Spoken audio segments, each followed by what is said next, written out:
안녕하세요. 저는 현재 내추럴라인 기공소에서 캐드 파트를 담당하고 있는 문성철 실장입니다. 만나서 반갑습니다. 이번 시간에는 오스템의 이스타 G 블록과 컬러링 가이드에 대해 알아보고 어떻게 컬러링 하는지 간편하게 컬러링 하는 방법을 직접 보여드리도록 하겠습니다. 먼저 이스타 G 블록의 종류와 특징에 대해 소개해드리고 컬러링 리퀴드와 붓의 선택, 그리고 이스타 블록에 맞는 컬러링 가이드를 보여드리겠습니다. 이스타 G 블록의 가장 큰 장점으로는 0.1% 이하의 수축 오차율로 적합성이 뛰어납니다. 요즘 많이 하는 모델리스 작업에 적합한 블럭이고 안정성이 좋아서 파절이 잘 일어나지 않습니다. 블럭의 종류로는 4가지가 있는데 일반적으로 사용하는 쉐이드 블록인 HT 블록, 전치부용 ST 블록, 고강도의 T 블럭이 있습니다. 그리고 레이어드 블럭인 이스타 멀티 블럭도 있는데 컬러링 없이 바로 사용할 수 있어서 저도 많이 사용하는 블럭입니다. HT 블럭은 모든 케이스에 다양하게 사용이 가능하고 1100MPa의 강도를 가지고 있습니다. 전치부용 ST 블럭의 강도는 600MPa이고 전치부 전용으로 A1, A2 블럭이 있습니다. T 블럭은 1200MPa이고 강도가 높아서 브릿지 케이스에서 주로 사용하고 코핑에도 사용합니다. 이스타 G 멀티 블럭은 인사이저 쪽은 650MPa, 서비컬 쪽은 1200MPa로 안정성이 좋아서 전치부 브릿지에서도 사용이 가능합니다. 저는 주로 HT 블럭이랑 멀티 블럭을 많이 사용하고 있습니다. 다음은 이스타 G 블럭에 적용할 수 있도록 권장하고 있는 컬러링 가이드에 대해 알아보겠습니다. 컬러링에서 중요한 건 어떻게 자연스럽게 그라데이션 효과를 낼 수 있는지, 절단부의 투명층과 바디의 색감이 층이 지지 않고 잘 이어지는지, 스테인을 최소화할 수 있도록 내가 원하는 쉐이드에 근접하게 컬러링 기법으로 표현할 수 있는지가 중요합니다. 이스타 G 블럭에 적용 가능한 간편한 컬러링 가이드를 한번 보겠습니다. 가이드를 보시면 채도는 바디 리퀴드로 서비컬 3분의 1 부위에 먼저 한 겹 바르고 발랐던 부위를 중첩시켜서 3분의 2 부위까지 한 번 더 바릅니다. 그리고 다시 중첩시켜서 교환면을 포함해서 전체적으로 한 겹 더 발라줍니다. 그렇게 되면 서비컬 쪽이 제일 진하게 발현되고 인사이저 쪽으로 올라가면서 그라데이션 효과를 주게 됩니다. 절단부 투명층을 표현하기 위해 바이올렛과 그레이, 블루를 사용하고 절단부 위에 발라줍니다. 최종적으로 보철물 컬러링 이미지가 첨부되어 있어서 참고가 가능합니다.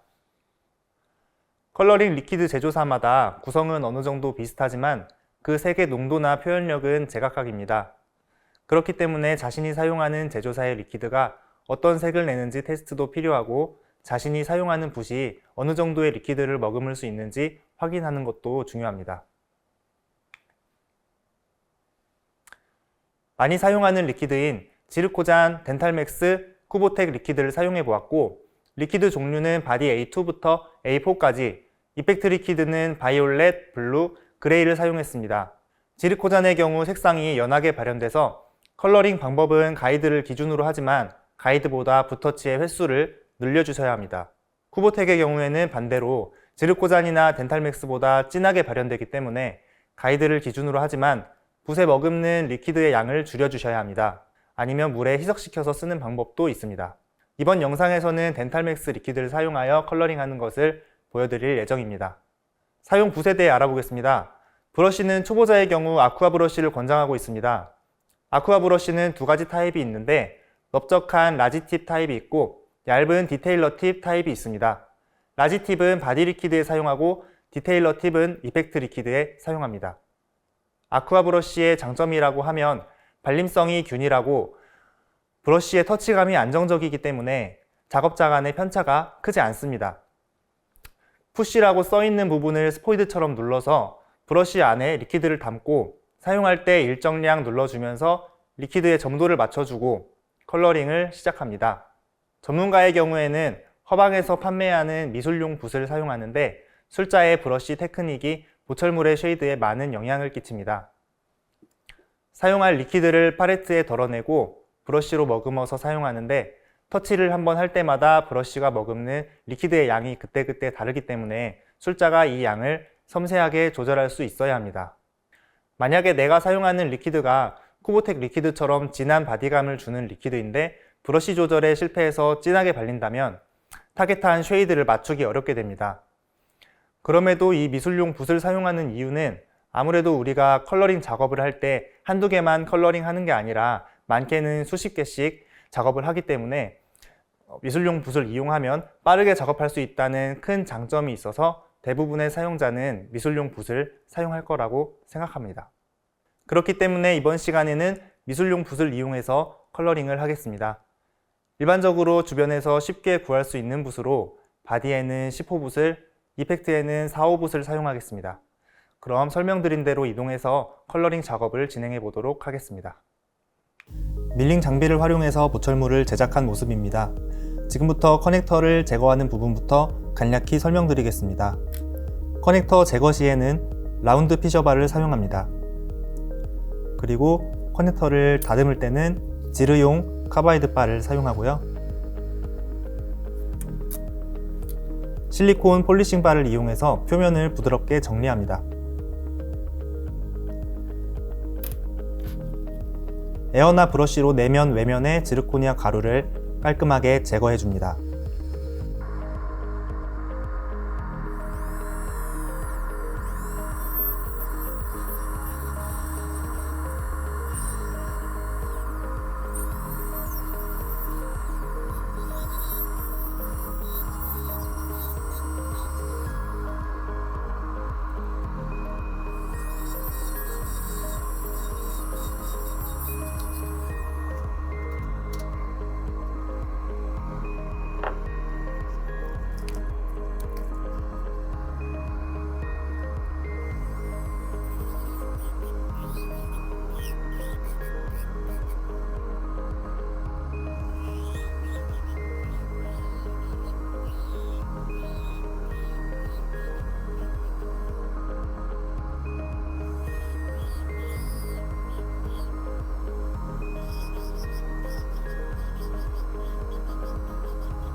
내면과 외면의 지르코니아 가루가 잘 제거됐습니다.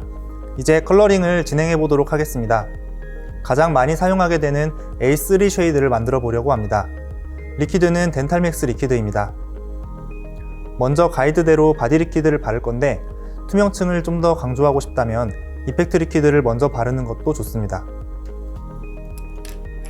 서비컬 3분의 1 부위에 바디 A3 리퀴드를 한번 바릅니다.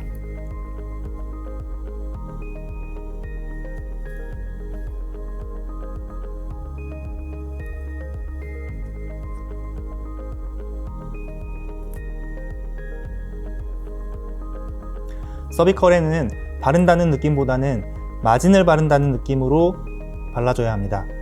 보통 마진 부위에 덜 발려서 마진 쪽이 희끗해지는 경우가 많이 생기는데 그렇게 되면 마진 부에 스테인을 하게 되는 경우가 자주 생기기 때문에 밑에서부터 마진을 바른다는 느낌으로 발라줍니다. 그 다음 3분의 2 부위까지 서비컬에서부터 위로 올리면서 전체적으로 발라줍니다.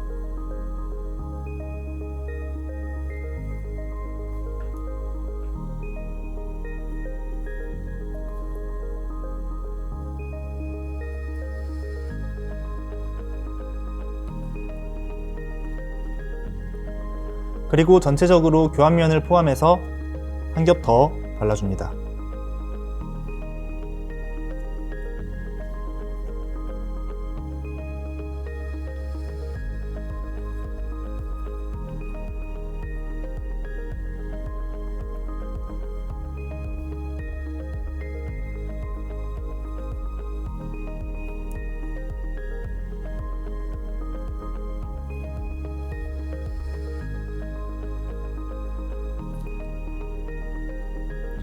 서비컬 부분을 중첩시켜서 발랐기 때문에 자연스럽게 그라데이션 효과를 줄 수 있습니다. 바디를 바를 때 치아에 굴곡이나 실수로 안 발린 부위가 있을 때 이 부위를 덧칠하게 되면 그 부위만 진해지는 경우가 있어서 스테인할 때 어려움이 있을 수 있습니다. 그래서 굳이 다시 발라주는 것보다 차라리 안 바르고 지나가는 게 낫습니다. 블럭 자체에도 쉐이드가 있기 때문에 그런 부위는 그냥 지나갑니다. 포사에는 붓 끝부분으로 한 단계 진한 바디 리퀴드를 2번 정도 찔러줍니다.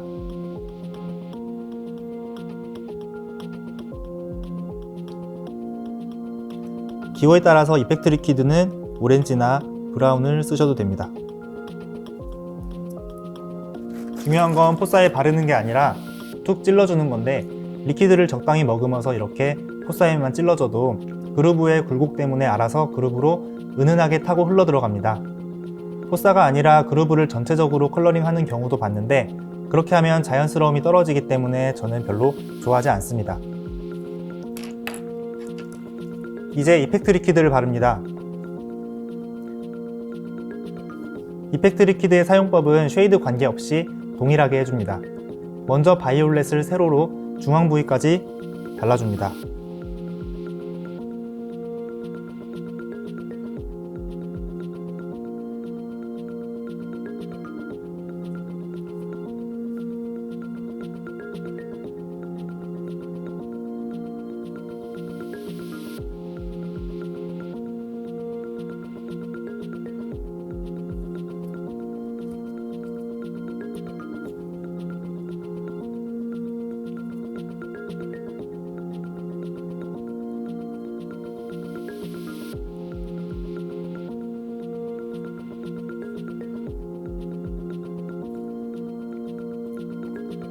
바이올렛 리퀴드가 서비컬에서부터 바르는 바디 리퀴드와 절단부에서부터 바르는 이펙트 리퀴드 간의 연결을 바이올렛이 중앙 부위에서 도와주는 역할을 하게 됩니다.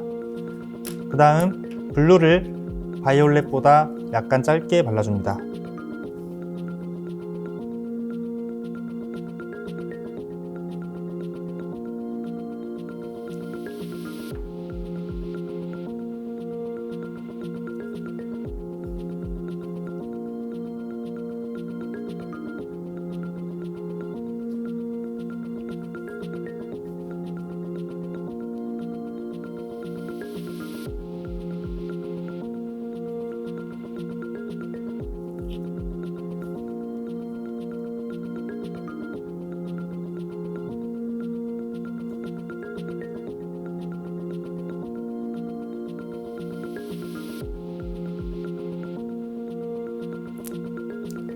그리고 그레이를 절단부 끝에 발라줍니다.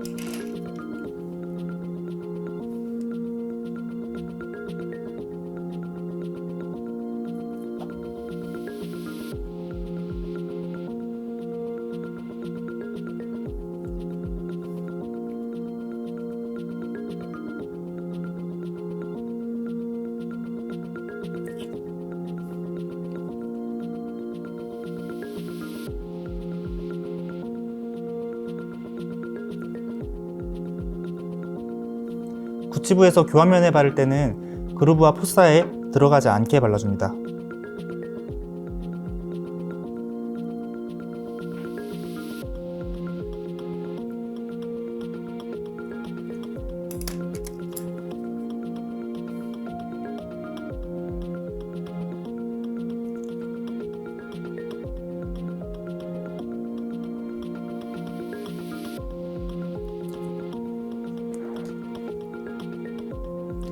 이펙트 리퀴드를 가로로 바르게 되면 좀 더 진한 효과를 줄 수 있는데 바디 쉐이드와 층지게 나올 수도 있습니다. 결과물을 확인해 보시고 사용자가 원하는 느낌으로 변화를 줄 수 있습니다. 이펙트 리퀴드를 바를 때는 불규칙하게 바르는 게 더 자연스럽게 나오기 때문에 너무 규칙적으로 바르려고 노력하지 않으셔도 됩니다. 이펙트 리퀴드의 투명층은 절단면 부위를 중첩시켰기 때문에 점점 연해지면서 밑으로 내려가고, 서비컬에서는 바디 리퀴드가 중첩되면서 위로 올라가기 때문에 크라운에 전체적인 그라데이션 효과를 줄 수 있습니다. 이렇게 하면 누구나 간단하게 컬러링을 마무리할 수 있습니다. 구치부를 기준으로 설명을 드렸지만 전치부나 파닉이 있는 브릿지 케이스에서도 크게 다르지 않습니다. 전치부에서는 컬러링 가이드를 기준으로 하고 라인 앵글 부위의 투명층을 조금 더 강조해 주시면 좋습니다. 파닉이 있는 브릿지 케이스의 경우에는 파닉의 서비컬 부분과 베이스 부분에 바디 리퀴드를 한 겹 더 발라주시면 좀 더 자연스러운 색상을 나타낼 수 있습니다.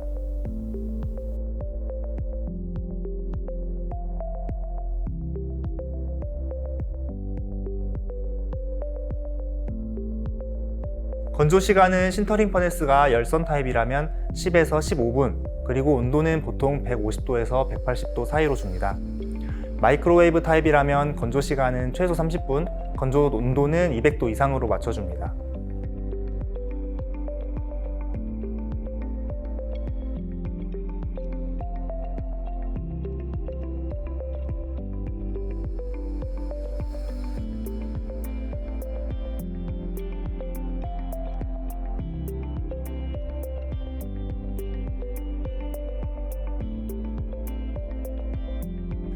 신터링 온도는 재료에 맞는 소결 스케줄로 진행해줍니다.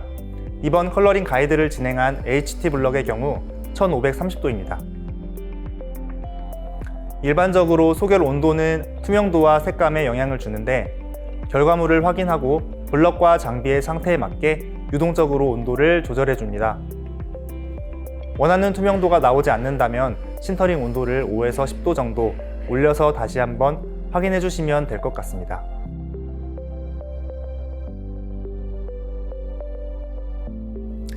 절단 부위의 이펙트 리퀴드의 투명층 효과가 잘 표현된 모습이고요. 바디 부위의 색상과 함께 어우러져서 인사이저 쪽 부위는 투명감 있고 서비컬로 내려갈수록 색상이 진해지면서 그라데이션 효과가 보입니다. 이번 시간에는 이스타지 블록을 이용한 쉽고 간편한 지르코니아 컬러링 법에 대해 알아보았습니다. 이스타지 제품의 HT, EHT 제품에 적용이 가능하며 3사 컬러링 리퀴드를 사용해 보았습니다. 구현하고자 하는 쉐이드별 바디 리퀴드를 적용하고 3가지 종류의 이펙트 리퀴드로 절단 부위 표현을 통해 간편하게 컬러링을 진행해봤습니다. 컬러링 결과도 만족스럽게 나온 것 같습니다. 이것으로 오스템 이스타지 블록을 이용한 컬러링 가이드를 마치겠습니다. 감사합니다.